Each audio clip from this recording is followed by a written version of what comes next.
today? Well, we're here to honor my mom's last wishes, to be laid to rest next to her mother and her father, and to honor her life with our memories. I do believe the fact that we are here at this time is a testament to our love of her and respect for her last wishes. Mom, we braved the rain, the sleet, the snow, and the freezing temperatures to be here for you. Mary Lou, Mom, Grandma, Mary, was known for her love of a good party and an excuse to gather with friends and family. And don't worry about the decorations, because she's got that covered for sure. And she always did so in a spectacular way.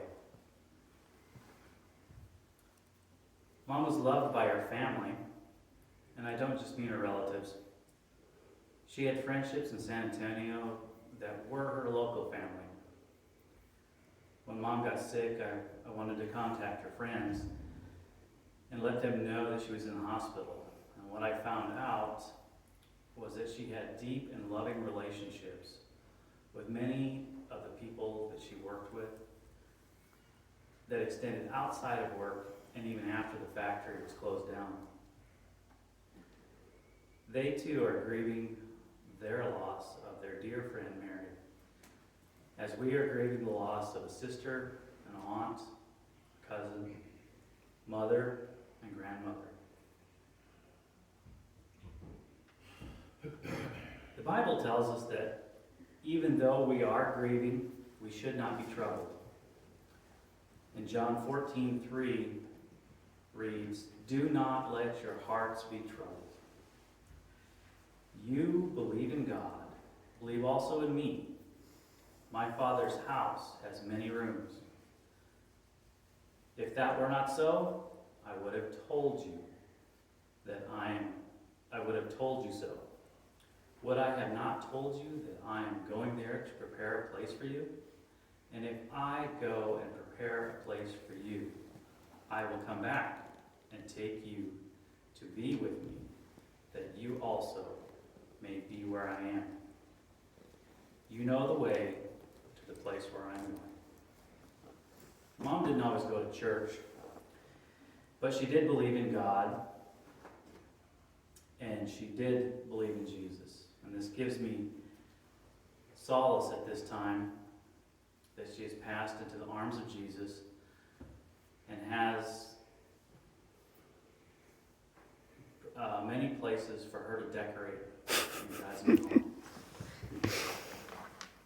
And I'm truly, honestly sure that she would lend her creativity to anyone else who's interested in having their room decorated too, because that's just the way she was.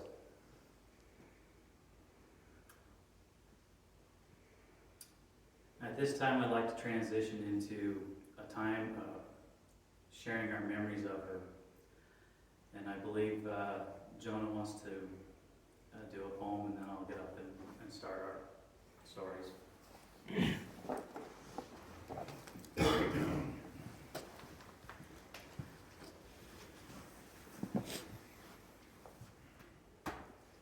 I wrote a poem. Opening our eyes to a new day we find. Are we cruel or are we kind? I wish I was a bird. They are sometimes not heard. The song is just one of many. Yet my grandma had plenty. Every time she spoke, a new message she did invoke. One day here and gone tomorrow. I'll try and not show my sorrow. You are the shining light, sometimes my will to fight. You seem to understand why life was simply grand. You seem to want to know how life could simply flow. Show me that life can be happy and how it can be sappy. Grandma, why did you leave us? So much more to teach us. When death knocks on our doors to show us much different shores, I will take your hand. I wonder where I stand. Grandma, guide me there. Show me what and where. Tell me what you have seen. Explain to me where you've been. Show me the next tomorrow. Wipe away my sorrow. Here we find a new day. Are we cruel or are we kind? Please explain the rest. I try to do my best. Am I happy or am I sad? Is either really bad? You showed us how to party. Never late, just a little tardy. Love you today and tomorrow, even though it's the hardest sorrow. So take my hand, show me what is grand. Help me take this one last stand. Grandma, I love you.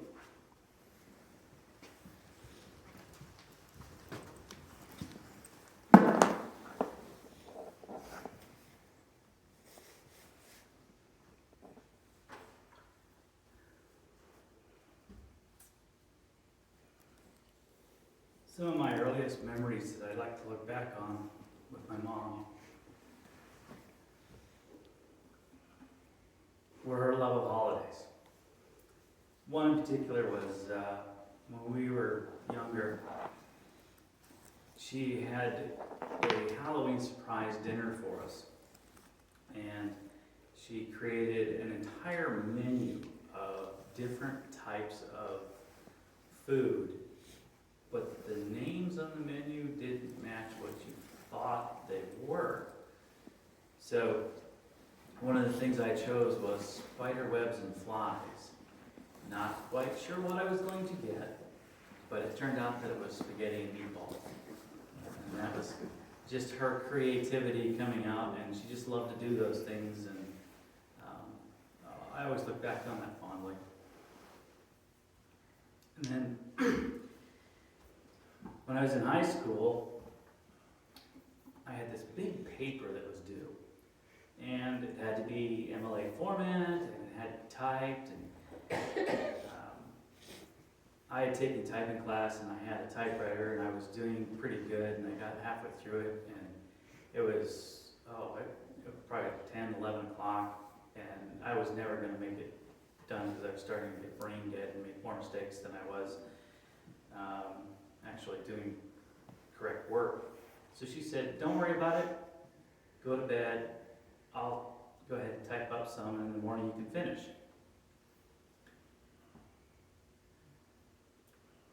When I got up, I found that she had finished the paper.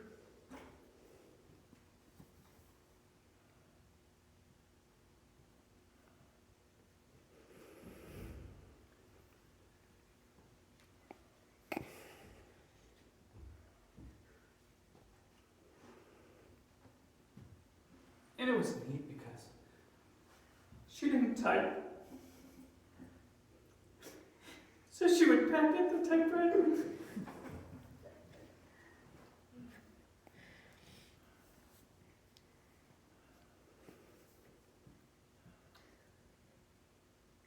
She stayed up all night doing that paper for me. And then in the morning surprised me with, there, it's done.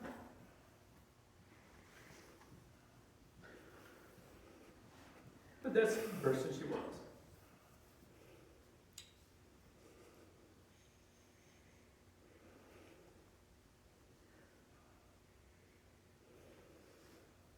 Then I had another story. It's more recent. She had an old truck. I don't know if you know this, but she had this 1991 Nissan truck that she just adored. She loved that truck. And she wanted to keep it forever. I mean, she would take it to the mechanic shop and have it repaired all the time, and it finally was on its last legs and it died.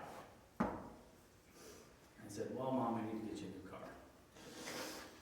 And I said, you know, we can go look for cars. And she said, well, yeah, I just don't like, I want a truck. I said, well, maybe we can try something else. Let's just, you know, see what we can find. It turned out that I found this little car online. It was a little Subaru. We went up to the Medina Lake area where this guy had it. He had bought it for his daughter, but it wasn't cool enough for her. So he was selling it. And first time Mom saw it, she said, "Wow, that's just my size."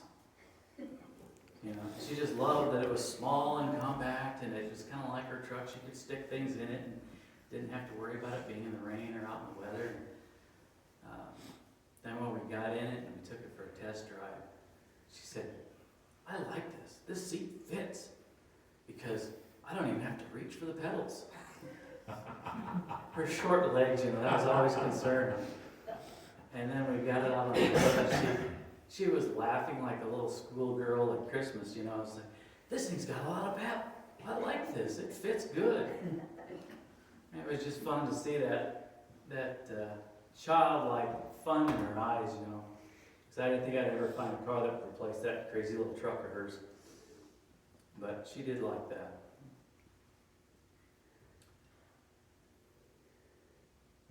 And the last story I'm going to share is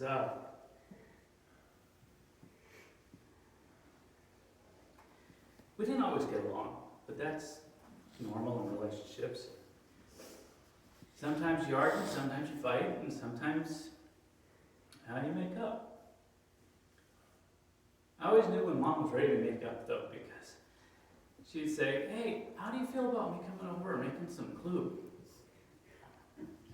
Yeah, that was pretty much the clue for saying, "Okay, enough water under the bridge, we can move on." And that's one of the reasons I will always look fondly on Clue. And with that, I'll turn it over to anybody else who wants to come up and remember any stories about Mom.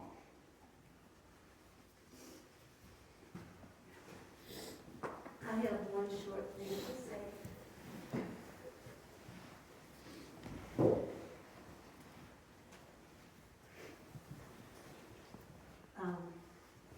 Mary Lou was always like sisters. We were together all the time, we grew up together. And I really missed her. She was a Texas, I know, I wasn't going to get to see her again. And we didn't talk a lot, we didn't really text a lot, but when we did, I knew all the love she had for her family. And she had so much pride in you guys. And she was always talking about all these costumes she was making for Halloween. That was like the highlight of her day. But we went to stay with her a couple of weeks when, I don't know, I don't think you boys even remember because you were probably 5 or 8. And our kids are the exact same ages as you boys. And we went to stay with her for a couple of weeks down in Rapid. And I was just telling my family this week when we were talking about Mary Lou, and I said, the only thing that amazed me more than anything else with Mary Lou was she always ironed your shorts and t-shirts. And it was like, "What are you doing?" She says, "No, I have to iron your shorts and your t-shirts." So you guys are the neatest looking kids in the neighborhood. But I didn't get to see her much, but I really miss knowing that she's not there anymore. And that you guys are going to be able to take care of her. And thank you for bringing her back and having us today.